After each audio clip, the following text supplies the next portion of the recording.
So welcome, everyone. I'm going to be co-hosting this webinar with you, and we have a couple of people on the back end. Selena, can you advance to the first slide, please?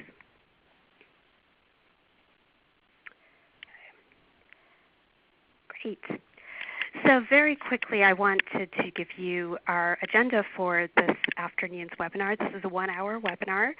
We're going to start with just this is our welcome, but then an introduction to the Early Learning Lab. Then Matt Glickman from Promise Venture Studios is going to give you an overview of his new initiative. And I will share some findings from a report that we did last year on technology to support the parents of children 0 to 3. And then Matt and I will have a conversation where we're going to be discussing a couple of hot topics in early childhood technology. And then we'll have some time to take questions from the audience, which we're looking forward to. If you have a question that you would like to ask either Matt or myself or both of us, please use the participant feedback chat functionality in your ReadyTalk Control Center to pose a question, and our team will get the questions on the back end and deliver them to us, and hopefully we'll be able to address them. So with that, I'm going to start. If you have problems at any point during the webinar, you can also within that chat box just chat to us, and our team will try to resolve any technical issues, including audio issues if you're having any. All right. So slide 1. I just want to give you a very quick overview of the Early Learning Lab. We are a nonprofit based in Oakland, dedicated to bringing innovation to the early childhood field. So we know that there are pockets of success in the early childhood field, and our mission and our goal is to see what we can extract from those pockets of success so we could really scale impact for the field and help raise outcomes for all children 0 to 5 in our country. And with that, I'm going to actually hand this over to Matt Glickman, who has kindly joined us to share some information about his new venture, Promise Venture Studios. Matt, are you ready? Yes, ma'am. Thank you, Sheetal, for having me on here, and thank you, everyone, for joining to give your lunchtime if you're on the West Coast and other time elsewhere to our discussion today. So my name is Matt Glickman. I am primarily an entrepreneur by background. One of the companies I started was Baby Center, which is still the leading resource for pregnancy and parenting on the internet, and was the inspiration for this new studio that I'm working on.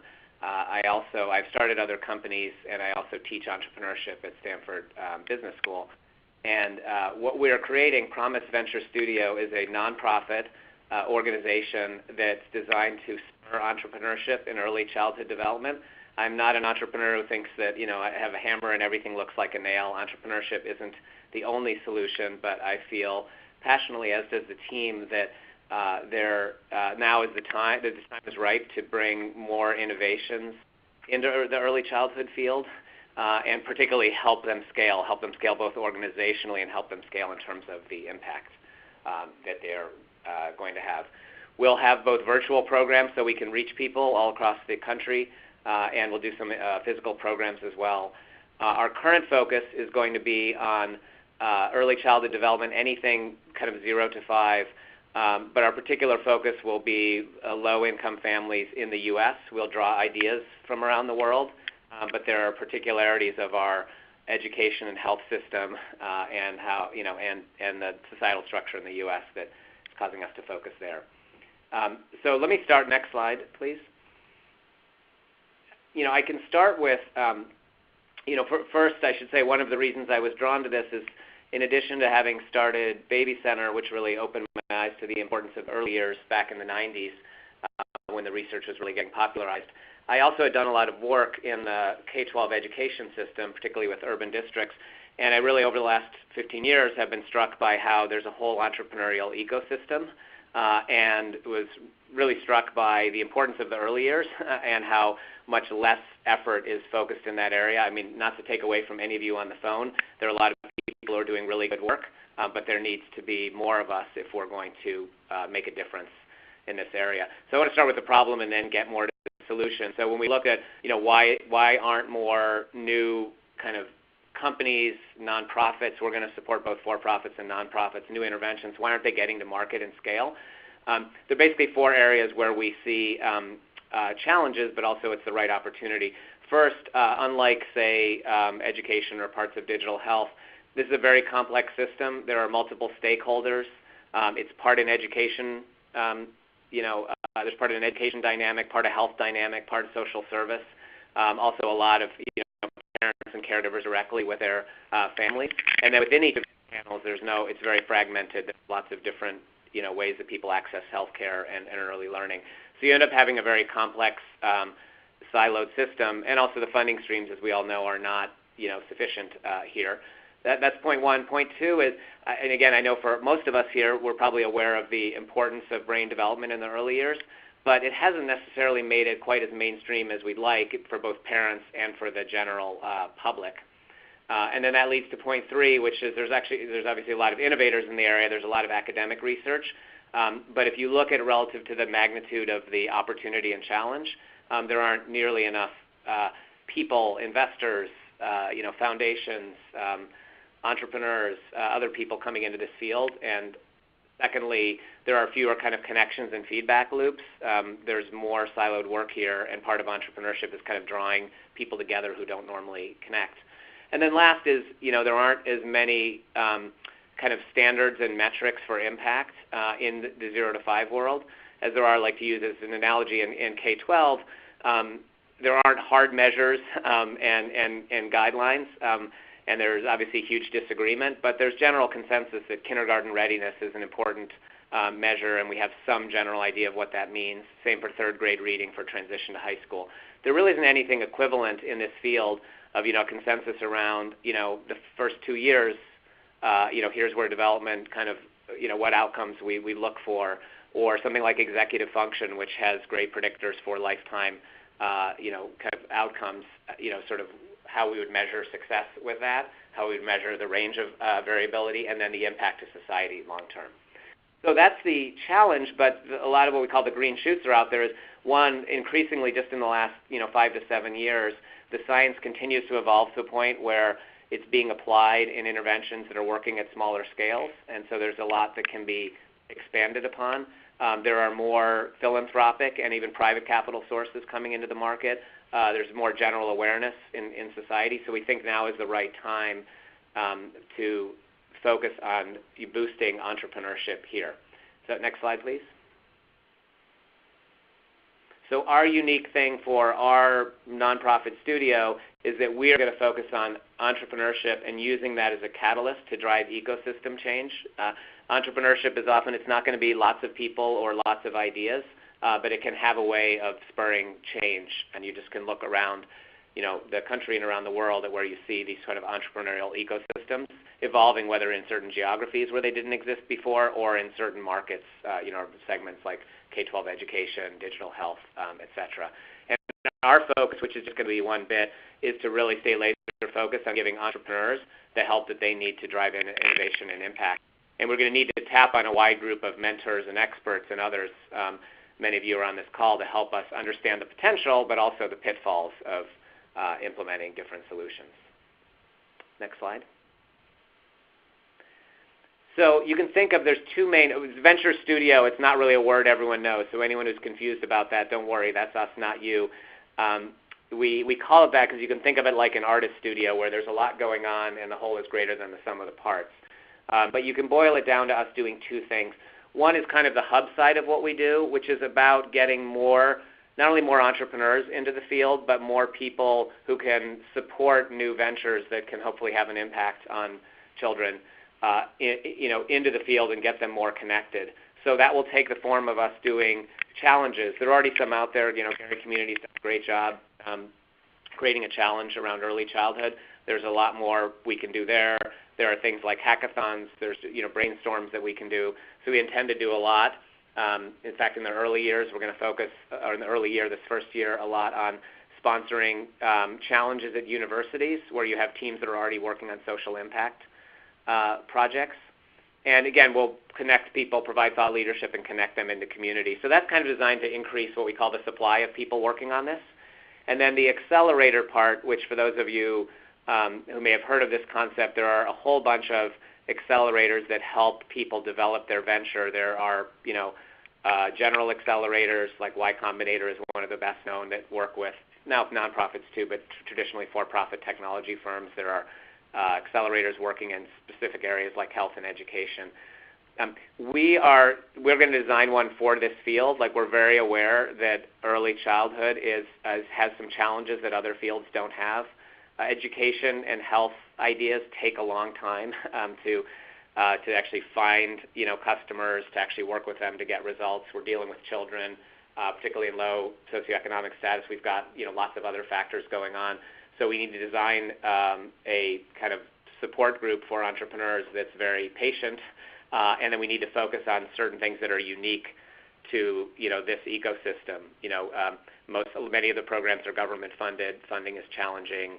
You have to generate evidence of impact to be able to sort of tap into funding streams. So we'll provide that kind of specialized help. We'll group entrepreneurs into cohorts. We'll provide them kind of access to resource libraries, help finding people to work at their organizations. We'll do workshops and kind of connect people to mentors and experts. And we'll have demo days where investors, people at foundations, customers can get exposed to new ideas in the field. And one of the key things here is that to make entrepreneurial ecosystems grow, it's easier if there are 10, 20, 30, 50 entrepreneurs of different sorts at different stages and different types working together. It's easier to move the ball forward for many than it is for a few, because they tend to help each other. Politicians and others will take more notice, to provide more funding if there are many examples of success rather than fewer. And again, we tend to be, we're going to work with a lot of the existing partners. Early Learning Lab is one of our partners.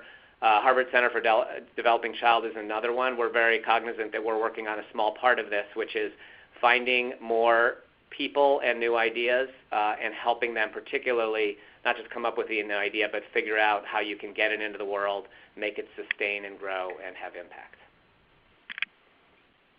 Great. Thank you so much, Matt. This is a sneak preview. We are not yet, we haven't officially launched. Our target is to launch in April, and we're happy to share more about what we're going to be doing at that point. Excellent. Thank you, Matt, for providing that overview to Promise. We're all very excited for this next big thing that you're starting. And we'll have a chance to chat more about it in just a couple of minutes. But we're going to move on to talk about some recommendations that we came up with at the Early Learning Lab based on some research that we did last year. Towards the end of last year, we received some funding from the Pritzker Children's Initiative to look at how technology is being used by the parents of children 0 to 3 and how we might better support those parents through the use of technology. So in terms of methodology, we were actually initially asked to put together a product inventory, which we turned into an interactive map that you could find online on our website, looking at the existing product ecosystem for serving parents. And importantly, when we first started to develop this inventory, we looked at what are typically thought of as early childhood technology products. We were very specifically not looking at child-facing technology. So we were not looking at apps that kids can use on an iPad or games, educational games that children are playing. We wanted to focus on the use of technology to support the parents. And many of these products were different ways of sending information to parents about child development and developmentally appropriate activities. But when we step back to really think about the needs of parents of young children, we decided to adopt the Protective Factors Framework, which does say that there are 5 categories of needs for parents of young children. One of them is knowledge of child development. But the framework also says that parents need strong social networks for themselves. They need access to resources in times of need, resources such as healthy food, stable housing, employment, job training, etc. That they need to manage their own resilience and their own stress levels. They also need to support their child's social emotional learning as well. And so looking through that lens, using that framework, we greatly expanded the number of products that we included in our map to go beyond just knowledge of child development and developmentally appropriate activities to think about how parents are building their own social networks through things like Facebook, how they're managing their resilience through things like Headspace or meditation apps, how they're using resource navigators like Health Leads to find resources in their local community. And by putting this in a map, we were able to do some analysis to see where the gaps in the marketplace are. But we didn't want to just stop with looking at the way things are. We wanted to really look at how we might make this whole ecosystem stronger. And so we did a number of long-form, in-depth interviews with low-income parents in the Bay Area. And then we also did a national survey to better understand how parents are thinking about parenting, what their challenges are, and their attitudes towards technology. And all of these information points went into a number of key findings that we had, and then 5 action steps, which I will quickly go through. And so very quickly, what we found through this process was, and some of these might be surprising, some of these might not be very surprising. Number 1, Google really is king. So when asked where people turned to when they had questions or they needed support or advice on parenting, most people first say that they turn to family and friends. But if they're not able to get the information that they're seeking, they will do what you and I probably do. They will Google it. They will search for it. They will search online. Secondly, we found that people have a real bias towards peer-to-peer learning. And this does not mean that they don't trust expert advice, but they're really looking for advice from other people who are in the same boat as they are. Third, this should not come as a surprise, but people are on their phones a lot, and so are parents of young children. Most people that we surveyed and spoke to access the internet primarily through their phones. Even if they do have a desktop or a laptop computer at home with internet access, they are also frequently accessing the internet through their phones. And then, of course, there are many families, especially lower-income families, who do not have internet access at home, and so they're only accessing the internet through their phones. Media campaigns are working. So we conducted our interviews in the Bay Area, where there are a couple of prominent institutions and organizations that are running campaigns. There's First 5 and Too Small to Fail. Both had ads placed all over the local area, with a campaign around talking, reading, and singing to your children. We found that people were receptive to those messages and really retaining those messages and internalizing them, which is great. That was an important finding. This one, parents are forging their own path. This was surprising to me. As I was speaking to the parents, almost all of them that I spoke to described in some detail conflict that they're in, either with their own families or with their partners, about how to raise their children, how to make decisions about parenting. And the big takeaway was that people are searching for a better way to parent. They want to parent to correct perceived mistakes that they felt were done to them by their family, or they are feeling that children are growing up in an environment now which is very different from the way that they grew up, and so it makes sense to them that they need to think outside the box and look for a better way to address some of the challenges that kids are having or parents are having now. That said to us that parents are in information-seeking mode, and they're actively searching for the right solution for them and for their child. And then finally, The parents that we spoke to that were accessing services in their local community, whether it was drop-in parenting classes, lactation support, etc., all spoke very highly of those services. However, they did all say that they were only able to attend programs for a limited time, mostly due to logistical issues. So based on the findings, we put together 5 recommended action steps. And number 1 was really based on this insight that Google is king. And so we say to provide information at scale, to send information to wide numbers of people, the best way to do that is to use existing distribution platforms that people are already on, such as Google, YouTube, Facebook. So just put the information online and more people will find it, which means not making them register for programs or download specific things to get to the information. And knowing that there's a lot that's out there on the web, we spent a lot of time watching people search for information to understand how they were doing that and how they were making decisions about which websites to go to when they got a long list of search results. We do recommend using SEO and advertising to elevate the high-quality content that we know is out there to really make sure that that gets to people and they're not being distracted by lower quality content.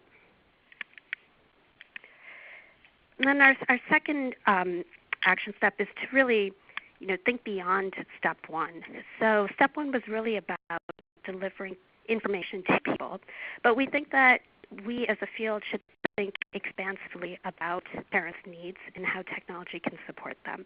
So again, going back to that protective factors framework, as we run programs, as we support parents or have family engagement efforts through our schools or community centers, we should think about, is lack of knowledge really the only barrier to effective parenting, or are there other ways that we could be using technology to help people? Number 3 are some design recommendations for people who are either creating technologies to meet the needs of parents or people who run programs or schools and are looking to evaluate or select technologies that they could use in their family engagement efforts. We believe that technology should be designed to meet both short-term and longer-term needs. When it comes to raising children, I think we all know that it's a long-term game. Sometimes when you are raising an infant or a toddler, it's hard to see the payoff of things that might lead to kindergarten readiness or reading at grade level by 3rd grade or college graduation. So if we could think about how we can solve problems that are more immediate to families while also providing services, support, and information that will help their children in the long run, we can develop more successful products. We also think that we should design products that address the needs of a range of stakeholders, not just the parent itself, but who is in that support ecosystem with the parent. It could be a grandparent, it could be another family member, it could be a child care provider or a health care provider. But how can we provide, how can we address the needs of a range of those stakeholders through our products instead of making people kind of all use separate products?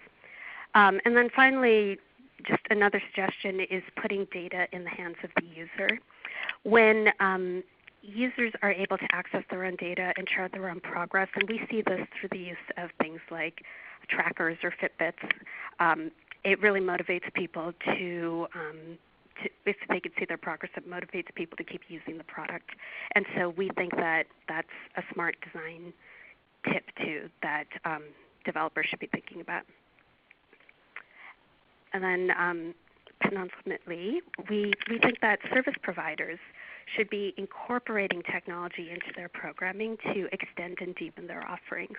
Oftentimes, we are faced with what we consider a false dichotomy between in-person service delivery and technology, as if it's a trade-off that we must choose one or the other.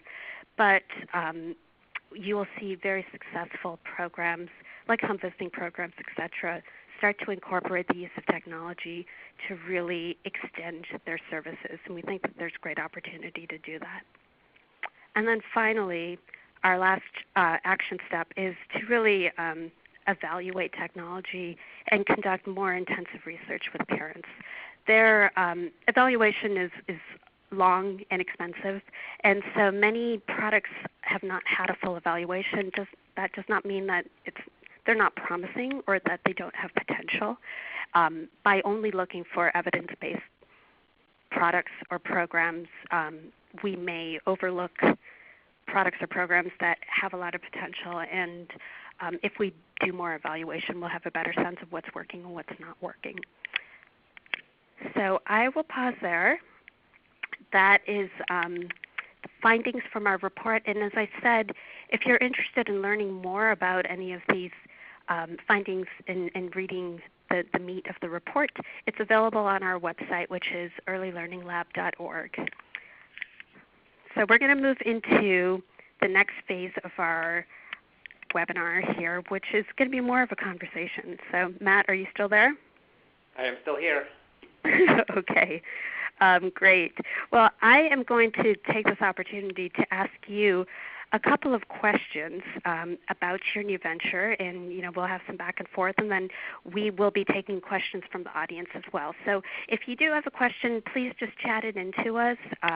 Our team is kind of fielding things on the back end, and they'll feed the questions to us. So Matt, I'm going to start off by asking you why you decided to start Promise Venture Studios. Sure. I mean, I alluded this a little bit into my introduction. The founding and growing Baby Center kind of opened my eyes to the importance of the early years, and then I had worked in the educational ecosystem and saw how that has changed, and felt like the early childhood is to me one of the biggest societal problems and opportunities we have. In some ways, it's the most foundational. If we can get kids started right in life, we can affect their lifelong trajectory. And it's just kind of crazy that we don't focus more on that. So that was really the motivation, and I think I'm hopeful that we can make progress, because there's both a moral argument for why to do it, and then there's an economic argument for why we do it. And it's only getting more important when you think of the sort of 21st century and automation taking away a lot of lower skilled jobs. A lot of the kind of core foundational sort of wiring in your brain that can impact your life is only going to be more important for babies born in the 21st century than for those of us who are born last.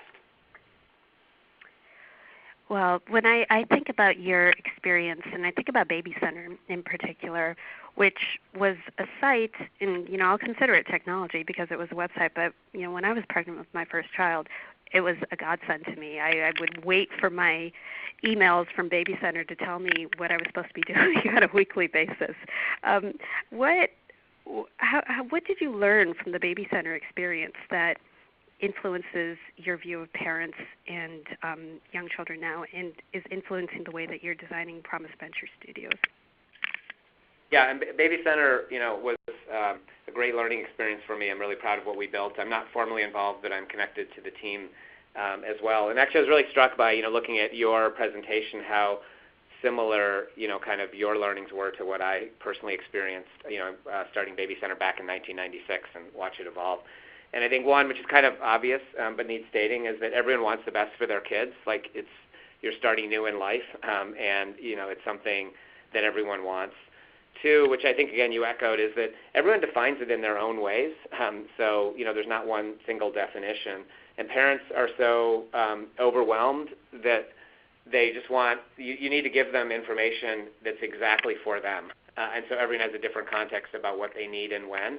And it's so incredibly time focused, particularly in the early years, that it's really, really important to personalize and make connections for them that way.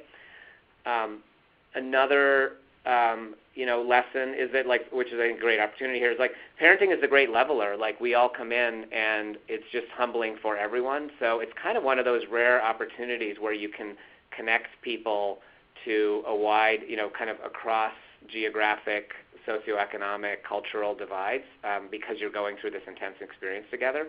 So I think there's an opportunity there that I saw to figure out how to take advantage of kind of us all going back to square one. Another thing, and this is what's motivated me to work, not only on 0 to 5, but on particularly the earlier, is like earlier is better. As early as pregnancy, people are often more active the sooner they find out, and there's more you can do to sort of change habits and behaviors that will, in pregnancy will carry over into parenting. And I'd say the last, which was interesting, which is really more of a change, in the 90s, we were, as I was looking at, how can we have baby center work for all populations, not just, kind of college-educated parents, which is where the internet was at that point. I got a lot of pushback of like, oh, technology is never going to work, particularly in a, low socioeconomic environment. There's just, so many other factors going on. Technology is not going to have an influence. And then the second is, hey, why are you trying to push parenting tips? You're being paternalistic.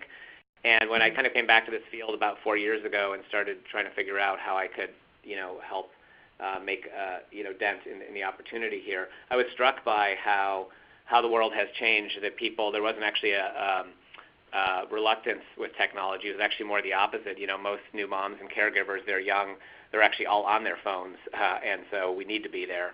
And I think on the paternalism, I think people realize that you can design solutions that like kind of speak to everyone in a way that's personalized for them, at their stage in their context. Well, one of the things I thought that, and I still think that Baby Center did well to answer that paternalistic comment, is there is a good balance between the expert opinion and then the very active community, which was more of a peer-to-peer aspect. And we found that people really, they valued both, and I think both is important. And how are you thinking now about the role of technology in connecting people to each other? Yeah, I mean, that's a great point, by the way. It's like, and it's actually a blueprint. It'll apply for our studio too, not just for new parents. Is that kind of expert content kind of helps draw people together, but the real learning and support happens among peers. So the same thing we want to do with entrepreneurs. I think we certainly saw that with Baby Center. The community took off and thrived. And so, by the way, let me go back to one lesson because it's a big one more for those who are entrepreneurs on the phone, which is like it's really, really hard to build a successful venture. You have to build a great product or service that's really different, and then you have to be laser focused on kind of getting into the shoes and the heads and shoes of your target customer. But if you do it, I think we cracked the nut. Like there's a lot of people like you, Sheetal, who are like, wow, this really was like helpful for me. And so it really did take us just relentlessly focusing on that, who is the user, what do they need, and then built it, kind of digital brick by digital brick to that point. And there is you don't come across the magic formula. We threw a lot of spaghetti against the wall, and we finally learned that, hey, the most important things was not only this deep sense of community, but this deep sense of personalization and kind of the mixture of like the human voice with the authoritative, kind of access to whatever, deep specific question I have. Speaking of Sorry, I got lost. I think I didn't answer your other question. It's okay. It's okay, Matt. Well, speaking of personalization and community and connecting people, what would you say are the biggest opportunities now for using technology to improve early childhood outcomes? Yeah. Well, first, I think, when I talked about, I opened with the challenges. I think having a field where, it's very fragmented, and, that's one reason why there hasn't been as much progress. I think the combination of science and certainly the evolving science and certainly technology gives us a chance to leapfrog other fields. Like if you look at, again, the two analogies I used, but I'm sure there are others, digital health and K-12 education. They've made more progress to date because there are these universal systems, or in the case of healthcare, near universal, but with K-12 education, pretty darn universal. So I actually think the analogy I use is that the early childhood world right now with technology, with kind of mobile technology being pretty near ubiquitous, we have the opportunity, just like the developing world sort of leapfrog the wired world and went right to wireless, that what has been historically a disadvantage can be an advantage here. And I think that's kind of the main thing about technology is obviously people get the communication benefit that you can, reach out, you can augment existing programs. Like technology is not going to be about replacing human-to-human contact in any field, and particularly this area. But between a nurse going out to visit, once a month or every couple weeks, digital tools are really good for enhancing and connecting, between visits. So that can be text, that can be, a video call, Skype, that can be two-way communication. So there's a big part that's just communication that I think is obvious to people. Another one, though, is that you can actually connect people. It's kind of back to your community point, Sheetal, that there is a great opportunity to connect peers to peers, other people going through the same thing, peers to experts certainly, but then in between there's a whole level of parent coaches and lay experts, community experts who aren't necessarily a physician or a child psychologist, but they can actually offer a lot of help here. So if you look at the TaskRabbits of the world and the ability to kind of connect people at the right time for the right way, I think a lot of that ability to draw networks together is going to be helpful. And again, you talked about that earlier, Sheetal, that there's such a patchwork of services out there that if you're a new parent, you sort of every day sort of stream between going to a doctor, or going to a early learning center, interacting with different social services, interacting with peers and community members. And so technology has a way to kind of tie that together in a way it didn't in the past. And then I think the last is that technology, while you're communicating, allows you to collect more data. So I think there's an opportunity to have more tight feedback loops to measure. More assessments can be done. More data can be gathered on whether it's child outcomes or just engagement of parents. And that kind of rapid experimentation and access to data is what lets people kind of hone new products and services and make them actually really stick and work. Right. Well, those are all great opportunities. Are there barriers that you see within the field that you think we have to overcome before we can more effectively use technology? Obviously I think the biggest one that we're all aware of is it's not only a complex field, but it's an underfunded field. And those of us who are entrepreneurs look at that and say, well, we can't wait around for there to be better funding, so we've got to start, the chicken and the egg process, on top of what many people in the field have been doing to date.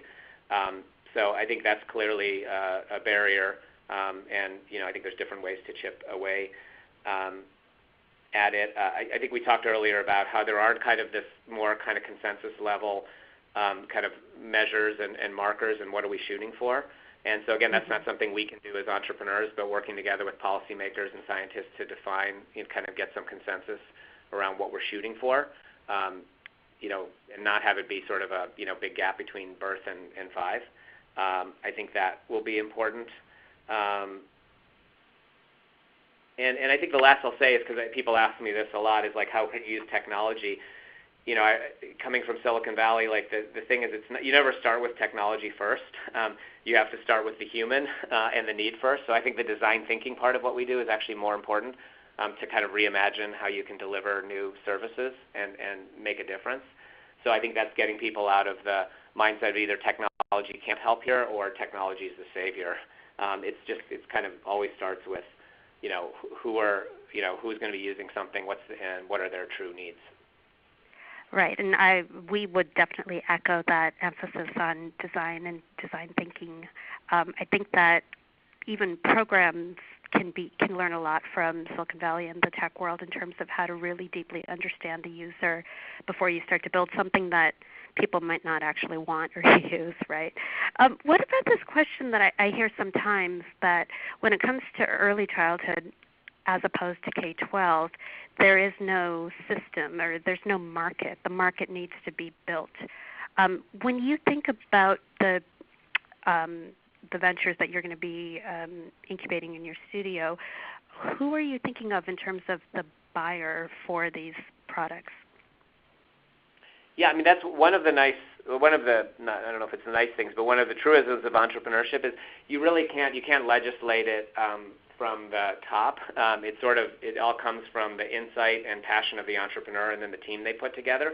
We can help guide it, because I think a lot of entrepreneurs, and this is where the world has changed, it's not about just an idea springing into the world with a lightning bolt and then you're good to go. I think good entrepreneurs understand that they have to have that passion and that insight, but they have to work really, really closely with essentially a user or a customer and really understand the world as it is for them, not as we wish it to be, and then, really, be kind of creative and focused on how you address that need.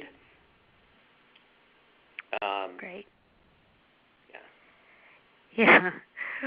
I get asked this question a lot, so I'm going to pose it to you as well.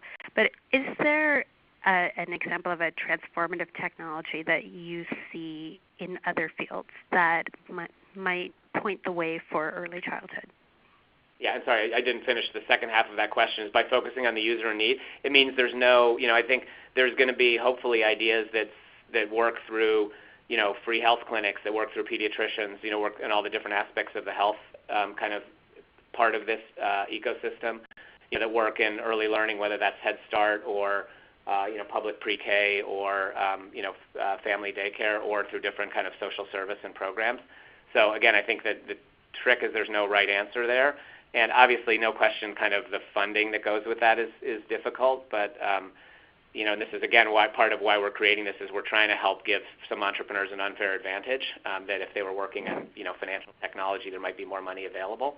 But I think we firmly believe that if we kind of can work on a good solution that has impact, we can help working with others, sort of unlock the funding. And there is funding there. I mean, there's in each of those areas there's not enough money, but there is money to build, a sustainable for-profit or nonprofit. So sorry, then in terms of, go ahead. You could answer my second question then. Yeah, so your second question is really about, where kind of what are some examples of interesting solutions? Technologies. Yeah, maybe from other fields. Yeah, I mean, I think that's where I often start is like kind of using the analogies of what's been working in other fields.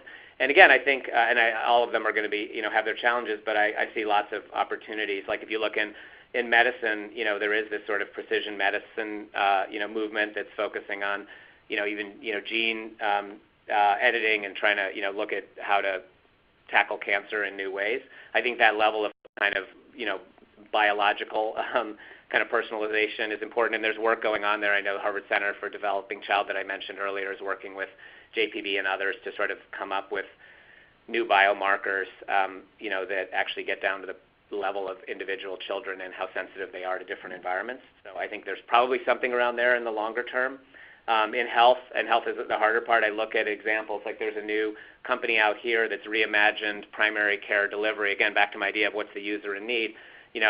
If you are trying to go see your primary care doctor, you can't get on the phone with them, you can't email them, you have to schedule a visit, and so many of your questions are basic. And so One Medical is an example of a company that's just sort of reimagined, let's make it more user-friendly to, you call, email, get to a doctor when you need to get to them, have the right, support online as well as from people. Why can't we reimagine how, low-income families interact with our healthcare system? I think there's examples like that can apply in other areas. I think personalized learning in K-12 that hasn't fully reached its full potential is primarily about meeting, kids, parents and kids where they are. And so I think both for parents, where a lot of this is around behavior change, how can we help educate and support parents in the right moment in a way that's accessible to them to be, sort of more supportive caregivers and, sort of fulfill their role as the first teacher. I think there's a bunch of ideas that can be applied in other areas. And you even look at like a government level, like both the White House and, and the UK government have these nudge units where they're applying behavioral, science to influencing behavior. And it's great that they're doing that around teeth brushing for kids and, 401k savings for us. But I think that can equally apply to, again, both children and, and to the parent caregivers. I mean, I could go on and on. There's some other ones we talked about before around kind of forming networks. Right. Well, what about the flip side of the transformative technologies? Are there any emerging technologies that you think are overhyped? Yeah, I think it's always dangerous to predict what's overhyped. I'd say sitting out here in Silicon Valley, the two you hear of now that are the most hyped are blockchain. You kind of hear it about cryptocurrency, but blockchain is a little bit different. I'm not an expert in it at all, but it's essentially like a general ledger that can track transactions in a way that is secure and you can't hack into it and distribute it. So, I actually think it's funny, look at that as being overhyped right now, but I think long-term it has potential. I think AI is the other one, where I actually think probably the conventional wisdom is right that it's not overhyped, because it's kind of like the way the internet was back in the 90s when I got started, where everyone thought it was overhyped, and it just has a way of building force over time. So I think those two technologies, you got to be realistic about the time frame and focus on real solutions, not on the technology. But I think if you look at a field that's very fragmented, there's such a problem of kind of getting people from to the right social services. It's usually a patchwork of hoops that you make a family jump through, and the ability to connect more. What programs parents and kids could benefit from. Have they actually benefited from them? Blockchain's actually a good technology for doing that. And I think on the AI front, if you just think of, sorry, go ahead. No, I didn't mean to interrupt you. I was just going to say that there is an example out of New York City. A group has been using blockchain to track the way that homeless people are accessing services, and also to give them digital identity so they can pay for services. And then they get more currency when they access services or meet certain goals, etc. And I think that could be an interesting application for helping families access services as well, and being able to track which ones are useful and which ones maybe aren't. Yeah. And then on artificial intelligence, there's a number of ways to think about it, but let's just use one example of like the Alexa and in-home devices, the sort of virtual assistants, which, by the way, are quickly moving to have video. So there's no questions there are privacy concerns, but there are ways for people to, opt in and use these programs. To me, I think there's some really interesting applications there, to supplement, like I talked about using the, maternal home visiting programs. You can't always get into the home, but if you can extend that reach, with a virtual assistant that's tied together, with an expert outside the home, I think there's some powerful ways of providing the right education and support in the moment, and the right outreach. Right now, if a new mom has a question, people are thinking about one-way technology delivery. Let's push content to them, but a lot of times where they're going to need the most help is, the moment that they need it. And so I think these kind of Alexa-type devices, could be helpful. And those are just a natural extension of things like, the Lena device that's tracking words. And, in Providence, they did a program where it was voluntary. So I think, again, I don't want to trivialize the privacy and other concerns, but I think these are technologies that are maybe overhyped in the short term, but have, true transformative potential. Great. Well, I want to make sure that we have time for questions from the audience, but I will close with just one last question for you, Matt, which I'm sure you're thinking about, and that is, how should we be thinking about evaluating technology? Yeah, I think the thing is to not start with technology. I go back to another part of what we're doing. What I teach at Stanford is design thinking, which is designing around humans, and really, really closely understanding their needs, figuring out what problems to solve and then how to solve them. So I think it's more like better to reimagine how we might do something and what channel we might do it through. So it's not just about the user in terms of, a parent or a caregiver or a child, but, a user could be a pediatrician or a physician assistant in a, health delivery system, or, a pre-K teacher. So it's really about staying laser focused on what are their needs and how do we solve it. And then I think technology, increasingly is going to be one of the ways that you help solve that problem. So I think that's the best way, is don't think technology first, like blockchain or AI or mobile phones. Think, user, customer, problem first. Great. I think that's spot on advice, Matt. So I am going to turn to some of these questions that are coming in, and right away I am going to have to apologize because I don't think we're going to be able to take everything. But what we will do is take questions, and Matt and I offline can answer them through a document and send them out to people who have registered for this webinar. So we will answer your questions. We just might not be able to do it in the next 10 minutes. I'm seeing a couple of questions, though, asking about looking at this lens through, or looking at this issue through the lens of a program deliverer. And what are some ideas that we can share with people who are running programs on how to use technology with their parents? And Matt, if it's okay with you, I might jump in and try to answer some of this, and then you could jump in as well. Please do. Because that was one of our recommendations, is that programs should start incorporating technology to deepen and extend their services. And I think this is applicable in terms of selecting products that you might use within your programs to engage families. I would say the number one thing that you should consider is your audience, your families, your parents. Who are they, and where are they? What platforms are they accessing currently, and how can you meet them where they already are, instead of asking them to use something new? Not that something new might not be a good idea, but you're going to have more success if you're not asking people to try out something new. So if your families are using certain platforms like Facebook, for example, communicating with them through a Facebook group or through Messenger might be a good idea in terms of extending your programming. You should also think about who your audience is, what their language requirements are, whether or not, what their literacy level is, et cetera, and all of that should go into your decision-making process in terms of which technologies you use.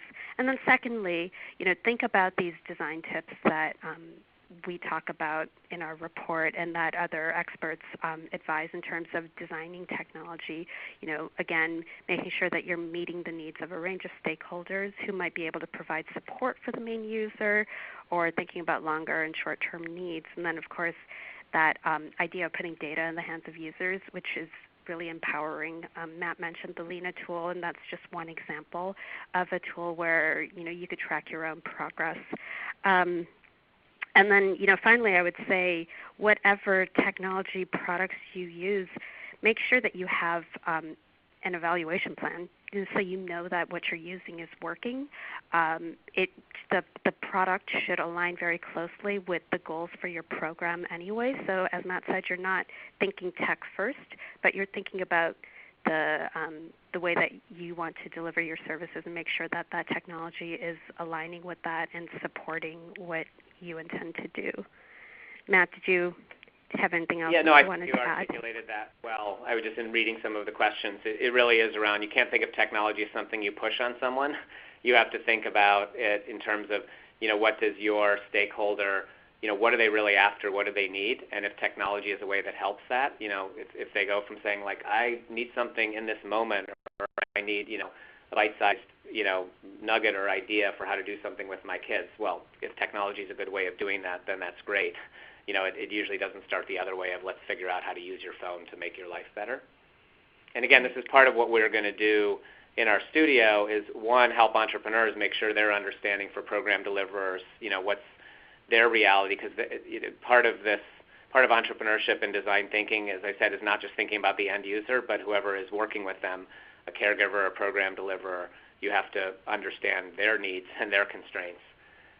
So again, it all comes back to that, kind of user and need. Great. So looking at the questions, I see a couple of questions about design thinking specifically. And Matt, I know that's a focus of your venture studio.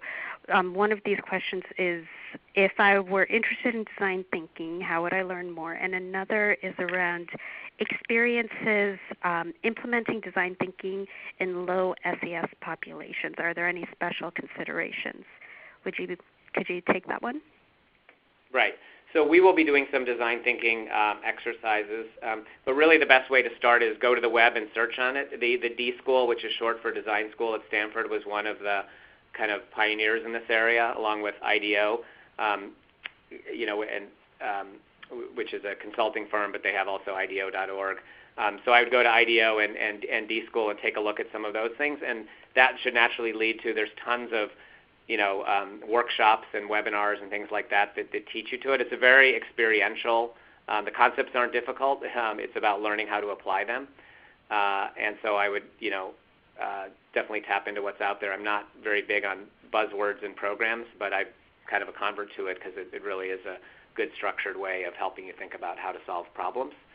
And then in terms of doing it in low socioeconomic populations, I think it's less about the design thinking can be used and has been used in lots of different, it's been used as much in overseas development and, bringing, low-cost, alternate energy light sources to places where there aren't electricity.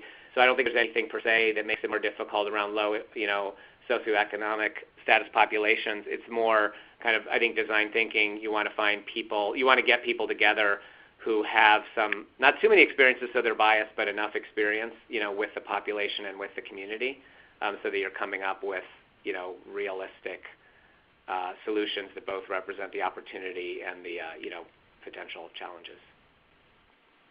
Great. I think we have time for one more question. I see one that's really interesting that I'd like us to tackle, Matt, and it is, given the impact of building character skills early in life, why do you think there isn't more energy here? And I will ask a question of this question. One of the findings that we found in our report was that there weren't a lot of products geared towards supporting the social emotional learning of young children. And I'm going to kind of assume that the character skills and social emotional learning are connected here, although I know that there are differences between those two categories. And it's something that I puzzled over as well. And so I don't have a definitive answer, but I think it's because I think the effect of social emotional learning is just not as widespread or well known as the development of cognitive skills. I also think that it might be harder to measure the impact of products that are meant to support social emotional learning. But those are just some ideas I had. I wonder if you have some thoughts about that, Matt. Yeah, no, this is a great question, and it's one of the animating, ideas behind the studio, and I hope it's one where we'll actually be able to judge our success, and I would love it to be in 1 or 2 or 3 years, but, if it's 5 or 10 years, that's okay too. I think it's, there's been less focus, kind of like I talked about earlier. First of all, most people on this phone are probably aware of this being important, but still in the wider world, there's still more of a thought of, the early years are about care. And just, they're not about sort of brain development and character, skills and whatnot. So I think there's relatively less awareness, and now that there's getting to be more awareness, I think, it takes time to figure out how do we reach parents directly, how do we reach them through other channels, be that early learning or health. And actually I think as we, sort of launch with our studio, there are a number, I'd say there's probably more new entrepreneurs working on, there's 2 areas where I see a lot of energy, and I'd love there to be more. One is around better supporting early learning facilities, and then the second is around kind of parents as first teachers and other caregivers and working on this early skill development. And I just, I again use these analogies from other fields, like whether it's obesity or seat belts or things like that. There were some obvious things, smoking cessation. There were some obvious things that first step was just getting people aware, and then the second step was coming up with a range of programs. We're going to do our entrepreneurial part, but I think some of this is also policy and communications overall. And I hope whoever submitted that question, we can look back in several years and say, wow, that we're making a big difference there now. Excellent. Well, it's all very exciting, and we are at time. So, Matt, I want to thank you for coming online with us and chatting about this. I feel like I could go on for another hour, but I'm sure people have places to be. We will have this recorded, so we'll be sending out the URL to everyone who registered and attended this webinar, and you could share that widely. Matt is, you can contact me at the Early Learning Lab. Our contact information is on our website, and Matt, you're going to have some information online when you launch in April as well. Is that correct? Yes. Yes, and we will work for, hopefully with you, Sheetal, to figure out how to get the word out to the early learning lab community, and then we'd love it for all of you to spread that widely. The more people we have aware of it and helping in the field, the more progress we can make. Great. Well, thank you, everyone, and have a great day.